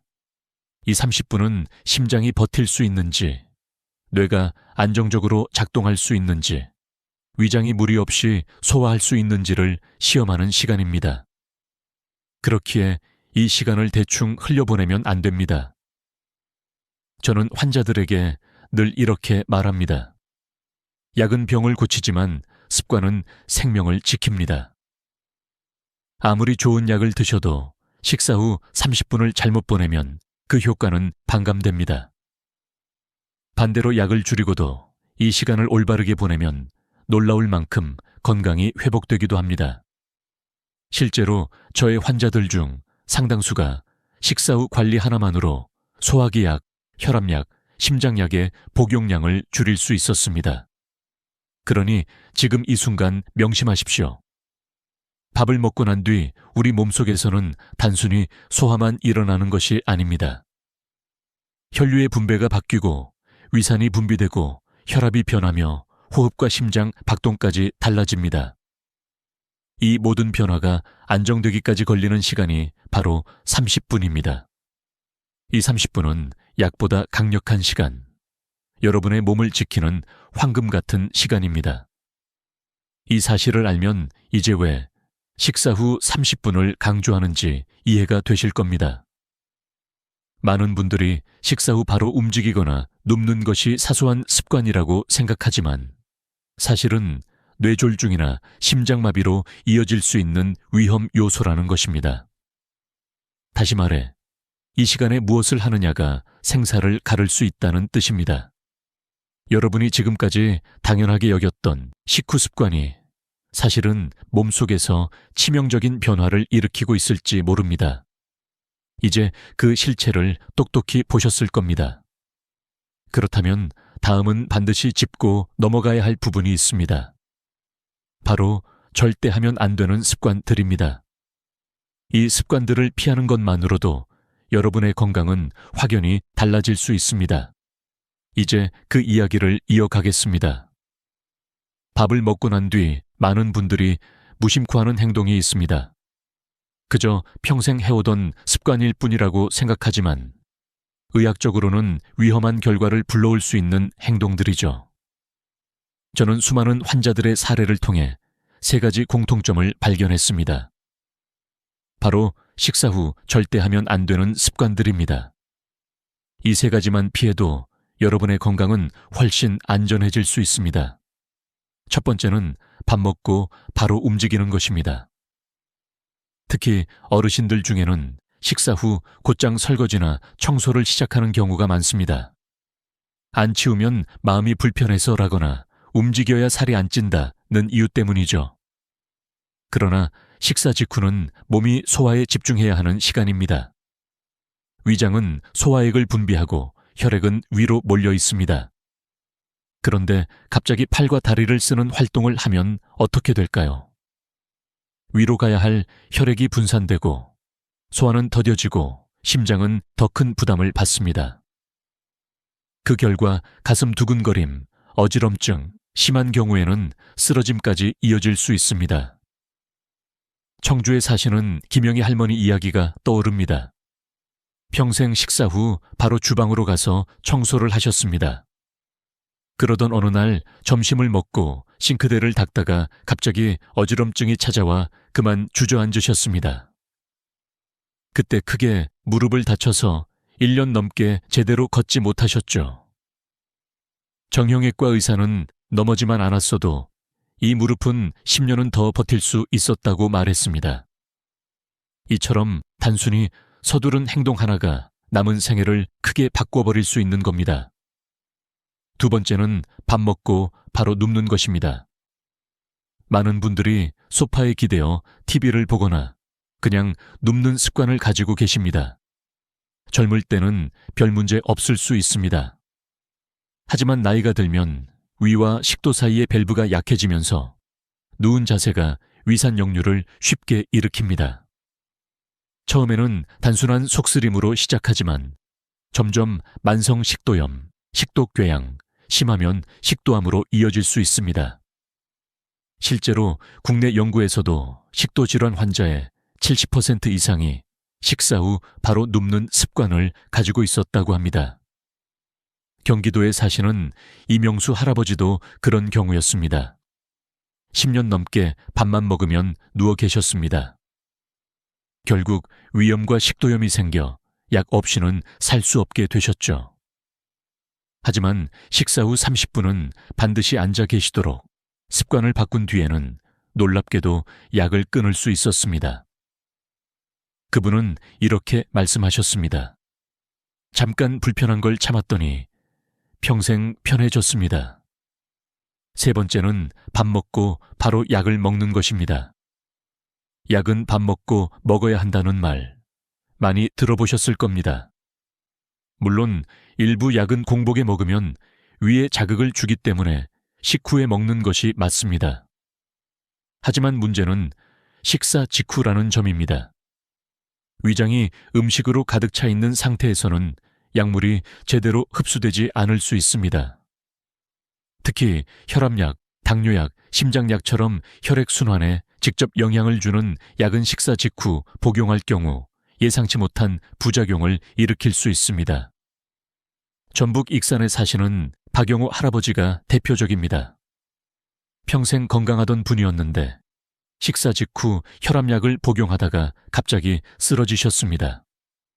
다행히 목숨은 건졌지만 그 사건 이후로는 혼자 외출도 못하게 되었습니다. 단순히 30분 뒤에 먹었더라면 피할 수 있었던 일이었습니다. 실제로 일본의 한 병원 조사에 따르면 70세 이상 노인의 낙상사고 중 약 15%가 식사 직후 약 복용과 관련이 있었다고 합니다. 여러분, 이 세 가지를 기억하십시오. 밥 먹고 바로 움직이지 마십시오. 바로 눕지 마십시오. 바로 약을 먹지 마십시오. 이 단순한 세 가지를 지키는 것만으로도 심장과 뇌, 위장이 훨씬 안전해집니다. 많은 어르신들이 습관이라고 생각하는 행동이 사실은 생명을 위협할 수 있습니다. 이제 중요한 질문이 남습니다. 그렇다면 무엇을 해야 할까요? 피해야 할 습관만 아는 것으로는 부족합니다. 반대로 몸을 지켜주는 좋은 습관을 익히는 것도 필요합니다. 다음에서는 작은 행동이 어떻게 큰 건강을 지켜주는지 그 놀라운 힘에 대해 말씀드리겠습니다. 우리가 피해야 할 습관을 알았다면 이제는 반대로 몸을 지켜주는 습관을 알아야 합니다. 단순히 나쁜 것을 피하는 것만으로는 충분하지 않습니다. 반드시 좋은 것을 더해야 진짜 건강을 유지할 수 있습니다. 저는 수많은 환자들과 함께하며 아주 간단하면서도 강력한 두 가지 습관을 발견했습니다. 바로 식사 후 예쁜 뒤 미지근한 물을 마시는 것, 그리고 30분 후 천천히 걷는 것입니다. 먼저 물 마시기에 대해 말씀드리겠습니다. 많은 분들이 식사 후 차가운 물을 벌컥벌컥 들이키곤 합니다. 하지만 이는 위장을 놀라게 하고 소화 효소의 작용을 방해할 수 있습니다.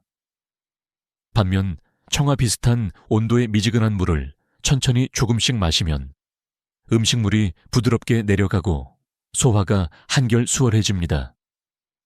실제로 대전에 사는 박철수 어르신은 평생 속쓰림으로 고생했는데 식후 미지근한 물을 마시는 습관을 들인 이후로는 속쓰림 약을 끊을 수 있었다고 합니다.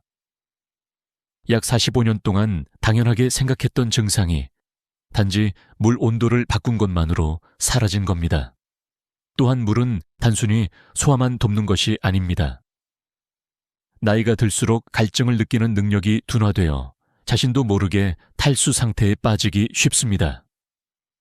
탈수는 혈액을 끈적하게 만들어 심장에 부담을 주고 뇌 기능까지 저하시킵니다. 실제 연구에 따르면 경도의 탈수만으로도 인지 기능이 약 15% 감소한다고 합니다. 식후 규칙적으로 물을 마시는 습관은 이런 위험을 예방해 줍니다. 두 번째는 걷기입니다. 다만 여기에는 중요한 조건이 있습니다. 밥 먹고 바로 걷는 것은 위험합니다. 위로 가야 할 혈액이 다리로 분산되면서 소화도 방해받고 어지럼증도 생길 수 있기 때문입니다. 그러나 식사 후 30분이 지나고 나서 천천히 10분, 15분 정도 걷는 것은 건강에 엄청난 도움이 됩니다. 이 걷기는 운동이 아니라 소화를 돕는 활동으로 이해하시면 됩니다. 숨이 차지 않을 정도의 편안한 속도로 주변을 가볍게 산책하는 느낌이 가장 좋습니다. 인천에 사시는 정영수 할아버지는 당뇨와 고혈압으로 오랫동안 약을 복용해 오셨습니다. 그러나 식사 후 30분에 맞춰 동네 한 바퀴를 천천히 도는 습관을 시작한 뒤 놀라운 변화가 있었습니다. 혈당 수치가 안정되었고 결국 당뇨약의 용량을 절반으로 줄일 수 있었습니다. 게다가 체중은 퀼토리나 빠졌고 무엇보다 밤에 깊이 잠을 잘 수 있게 되었다고 합니다. 그는 이렇게 말했습니다. 이젠 밥 먹고 걷지 않으면 뭔가 빠진 것 같아요. 오히려 안 하면 불안합니다. 걷기의 장점은 여기서 그치지 않습니다. 가벼운 산책은 혈액순환을 개선해 심혈관 질환 예방에도 도움이 되고 혈당 변화를 완화해 당뇨 합병증을 줄여줍니다. 또한 햇빛을 받으며 걷는다면 비타민 D 합성에도 도움이 되어 뼈 건강까지 챙길 수 있습니다. 만약 날씨가 너무 덥거나 추워서 외출이 어렵다면 실내에서 천천히 움직이는 것도 충분히 효과가 있습니다. 중요한 것은 무리하지 않고 천천히 즐겁게 라는 원칙입니다. 이 두 가지 습관은 단순해 보이지만 실제 효과는 약보다 강력합니다. 서울의 한 대학병원 연구에서도 식사 후 30분 관리 습관을 꾸준히 지킨 95세 이상 어르신들이 그렇지 않은 그룹에 비해 소화기 질환 발생률이 47% 낮았다고 보고했습니다. 이는 단순한 통계가 아니라 실제 삶의 질과 직결된 결과입니다. 제가 강조하고 싶은 것은 건강은 거창한 것이 아니라는 점입니다. 누군가는 값비싼 보약을 찾고 누군가는 어려운 운동법을 찾지만 정작 건강을 지키는 것은 이렇게 작은 습관입니다. 미지근한 물 한 잔, 30분 뒤 가벼운 걷기. 이 단순한 행동이 남은 인생을 지탱해줄 든든한 기둥이 될 수 있습니다. 그러나 아직 이야기는 끝나지 않았습니다. 단순한 조언만으로는 충분하지 않습니다. 실제로 이런 습관을 통해 삶이 완전히 달라진 분들의 이야기를 들어보아야 우리는 진심으로 마음을 움직일 수 있습니다. 다음에서는 실제 어르신들의 변화를 담은 생생한 이야기를 들려드리겠습니다. 습관 하나가 인생을 바꿀 수 있다는 말, 너무 단순하게 들릴지도 모릅니다. 그러나 실제로 저는 수많은 환자들을 보면서 그 사실이 진실임을 확인했습니다. 여기 삶의 전환점을 맞이한 어르신들의 이야기를 들려드리겠습니다. 서울 강동구에 사는 74세 박정희 할머니는 평생을 부지런하게 살아오신 분이었습니다. 밥만 먹으면 바로 부엌으로 가서 설거지를 하고 바닥을 닦는 게 당연한 일상이었죠. 하지만 몇 해 전 점심을 먹고 바닥 청소를 하다가 갑자기 눈앞이 핑 돌면서 쓰러지셨습니다. 그때 다리뼈가 부러져 한동안 병원에 누워 계셨죠. 재활치료는 오래 걸렸고 다시 걷는 데까지 몇 년이 걸렸습니다. 이후로는 활동이 위축되어 우울증까지 찾아왔습니다. 하지만 제가 식사 후 30분만은 꼭 앉아서 쉬어야 한다 는 조언을 드린 뒤 할머니는 모든 일을 30분 뒤로 미루는 습관을 들이셨습니다. 그 후로는 쓰러지는 일도 극심한 어지럼증도 사라졌습니다. 할머니는 이렇게 말씀하셨습니다. 젊어서 깨달았다면 더 좋았겠지만 지금이라도 알게 된 게 정말 다행이에요. 또 다른 사례는 부산 해운대에 사는 80세 이성호 어르신입니다. 늘 식후에 소파에 누워 텔레비전을 보곤 하셨습니다. 그게 하루의 낙이라고 말씀하시곤 했죠. 하지만 어느 날 위산 역류가 심해져 응급실에 실려 오셨습니다. 검사 결과 식도염이 심각했고 더 이상 같은 습관을 이어가면 식도암 위험까지 있다는 판정을 받으셨습니다. 충격을 받은 이 어르신은 습관을 고치기로 결심했습니다. 식사 후에는 바른 자세로 앉아 신문을 읽거나 손주와 통화를 하면서 시간을 보내기 시작했습니다. 단 30분, 자세만 바꿨을 뿐인데 증상은 점차 완화되었고 결국 위장약도 줄일 수 있었습니다. 그분은 이렇게 회상했습니다. 처음엔 불편했는데 지금은 이 시간이 오히려 마음의 여유가 되는 것 같아요. 인천 남동구에 사는 76세 정재호 어르신은 오랫동안 당뇨약과 혈압약을 복용해 왔습니다. 늘 식사 직후에 약을 삼키곤 했죠. 하지만 자꾸 어지럼증이 찾아와 몇 번이나 길에서 쓰러질 뻔하셨습니다. 제가 식사 후 최소 30분 뒤에 약을 복용하라고 말씀드린 이후 어르신의 생활은 크게 달라졌습니다. 약효가 안정적으로 나타났고 낙상 위험도 줄어들었습니다. 무엇보다 약을 제대로 활용할 수 있게 된 겁니다. 정 어르신은 이렇게 말했습니다.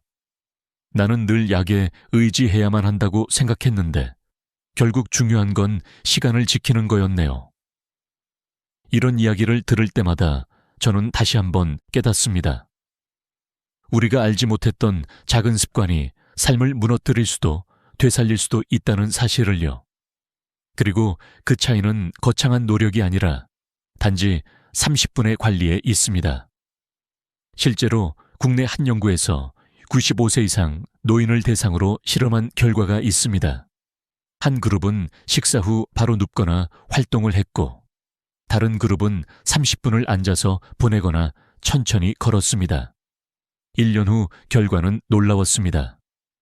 두 번째 그룹의 소화기 질환 발생률은 47% 낮았고 낙상 사고도 절반 이하로 줄었습니다.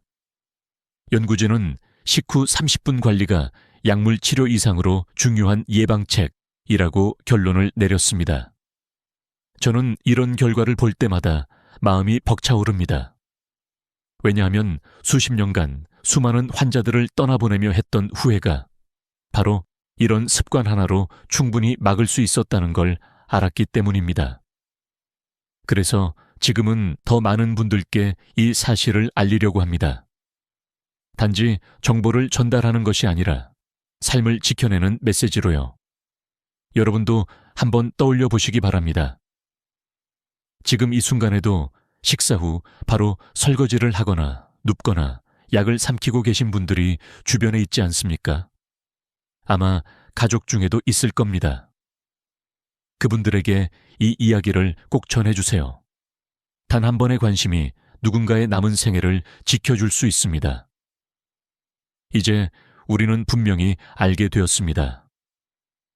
작은 습관 하나가 건강을 무너뜨리기도 하고 다시 세우기도 한다는 것을요.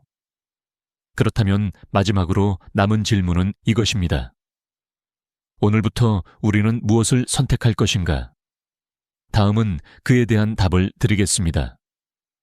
지금까지 우리는 식사 후 작은 습관들이 얼마나 큰 차이를 만드는지 살펴보았습니다. 이제 마지막으로 가장 중요한 질문을 던져야 합니다. 오늘부터 우리는 어떤 선택을 할 것인가 하는 겁니다. 여러분, 건강은 먼 미래에 찾아오는 결과가 아니라 매일매일 쌓이는 작은 선택들의 합입니다. 밥을 먹고 바로 움직일 것인지, 잠깐이라도 앉아 쉴 것인지, 약을 성급히 삼킬 것인지, 아니면 30분 뒤에 복용할 것인지, 이 단순한 선택 하나하나가 쌓여서 여러분의 10년, 20년 뒤의 삶을 결정합니다. 저는 의사로서 수많은 환자들을 보면서 늘 아쉬웠습니다. 그때 알았더라면 일하는 후회가 얼마나 많은 사람들의 가슴을 무겁게 짓누르는지. 하지만 여러분은 다릅니다. 이제 이 사실을 아셨습니다. 그리고 오늘부터는 선택할 수 있습니다. 식사 후 30분을 약보다 강한 시간으로 여기십시오. 이 시간 동안만큼은 몸이 소화에 집중할 수 있도록 허락해 주는 겁니다. 바른 자세로 앉아 허리를 곧게 펴고 잠시 여유를 가지세요. 미지근한 물 한 잔이 위장을 편안하게 만들고 30분 뒤 가벼운 산책이 여러분의 혈관을 깨끗하게 씻어줍니다. 그 결과는 단순한 위안이 아니라 실제로 병원을 덜 찾게 되는 삶, 더 오랫동안 건강을 누리는 삶입니다. 여기서 중요한 것은 지금부터라는 겁니다. 내일부터, 다음 달부터가 아니라 오늘 바로 시작하는 것입니다. 아마 처음에는 귀찮고 불편할 수 있습니다. 하지만 며칠만 지나면 몸이 달라졌음을 느끼실 겁니다. 소화가 잘 되고 속이 편안하고 잠도 더 깊이 올 겁니다. 그때 비로소 깨닫게 될 겁니다. 아, 작은 습관이 이렇게 큰 변화를 만드는구나. 저는 지금 이 순간이 여러분에게 전환점이 되기를 바랍니다.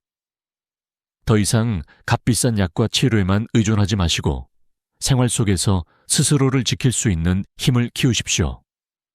식사 후 30분 관리라는 단순한 원칙이 여러분의 남은 생애를 더 길고, 더 건강하고, 더 행복하게 만들어 줄 겁니다.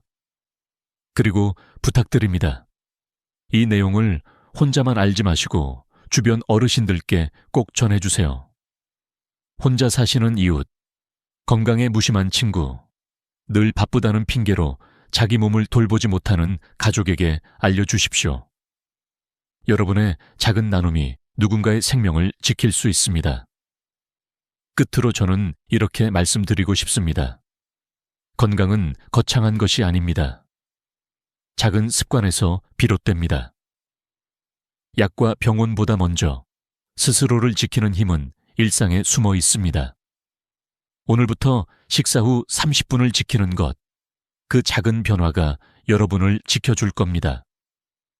이제 영상을 마무리하면서 한 가지 부탁드립니다. 앞으로도 여러분의 건강을 지켜드릴 수 있는 이야기, 삶을 바꿀 수 있는 지혜를 계속 전해드리겠습니다. 그러니 구독과 좋아요를 눌러주셔서 더 많은 분들이 이 소중한 정보를 함께할 수 있도록 도와주세요. 여러분의 건강한 노후를 진심으로 응원합니다. 감사합니다.